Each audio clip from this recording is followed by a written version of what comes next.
India का next physiographic divisions है peninsular plateau. Peninsular plateaus को बेहतर तरीके से जानने के लिए इंडिया के मैप को जो है जानना ज़रूरी है। इंडिया के इस मैप को आप देख रहे होंगे जिसमें यह टेबल लैंड नुमा स्ट्रक्चर्स जो नज़र आ रहा है ये इंडिया का पेनिसुलर प्लेट्यू कहलाता है। इस पेनिसुलर प्लेट्यू को दो पार्ट में डिवाइड किया गया है। एक पार्ट जिसे नर्मदा रिवर, यहाँ पे नर्मदा रिवर का फ्लो है और यह जो नर्मदा रिवर का फ्लो है यह फ्लो दो पार्ट में डिवाइड करती है। इसके एक पार्ट को अपर पार्ट को सेंट्रल हाईलैंड बोला जाता है, जबकि डाउनवर्ड पार्ट को इसे डेक्कन प्लेट्यू के नाम से जाना जाता है। अगर हम सेंट्रल हाईलैंड प्लेट्यू की बात करें तो सेंट्रल हाईलैंड प्लेट्यू का एक्सटेंट आप ध्यान से देखिएगा तो वो आपको नज़र आएगा कि राजस्थान वेस्टर्न पोर्शन हो जाता है और ईस्टर्न पोर्शन छोटा नागपुर प्लेट्यू हो जाता है। और यह क्षेत्र पूरा सेंट्रल हाईलैंड का।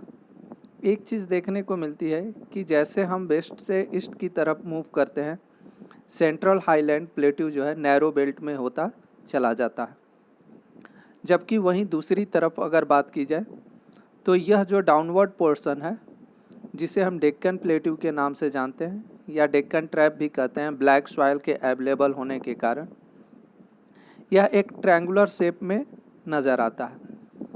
अगर हम इस पूरे प्लेट्यू की बात करें तो यह one of the oldest land mass bodies का पार्ट होता है और यह ओल्ड क्रिस्टलाइन रॉक्स, इग्नियस और मेटामॉर्फिक रॉक्स के ब्रेकिंग और ड्राफ्टिंग के कारण इस पेनिसुलर प्लेट्यू का फॉर्मेशन होता है। पेनिसुलर प्लेट्यू का वेस्टवर्ड और ईस्टवर्ड ये जो बाउंड्रीज नज़र आ रही है इसे सामान्यतः हम वेस्टर्न घाट और ईस्टर्न घाट के नाम से जानते हैं। वेस्टर्न और ईस्टर्न घाट के अलावा अगर हम देखेंगे तो इस क्षेत्र से कई रिवर्स जो है वो रिलीज़ होती हैं, जिसमें आप देख सकते हैं कृष्णा हो गई, कावेरी हो गई, चंबल, बेतवा, ये सारी पेनिसुलर रिवर्स हैं और ये पेनिसुला से निकलकर इंडियन ओशियंस में जाके इमर्ज करती हैं।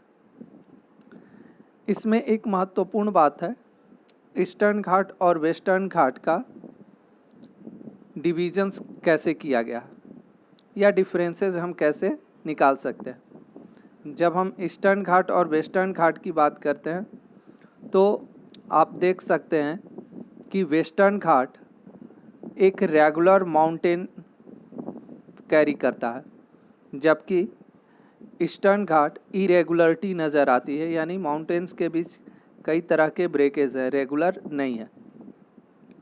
दूसरी बात यह है कि इन दोनों की हाइट में भी डिफरेंसेस है, यानी एलिवेशंस भी डिफरेंट है।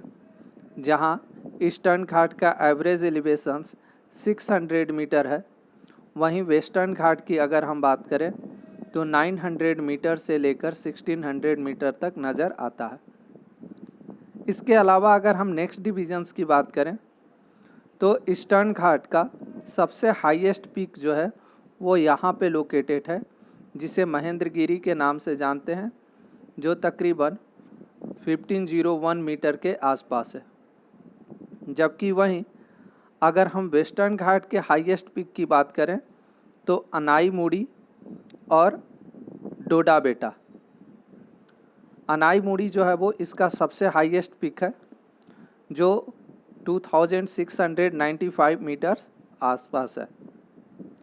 इसके अलावा भी अगर हम देखें ये पॉइंट तो इसे बोला जाता है नीलगिरी माउंटेन रेंज बोला जाता है और ये नीलगिरी माउंटेन रेंज जो है वह ईस्टर्न घाट और वेस्टर्न घाट का मिड पॉइंट के नाम से भी जाना जाता है। तो इस प्रकार से पेनिसुलर प्लेट्यू का इंडिया में डिवीज़न किया गया है।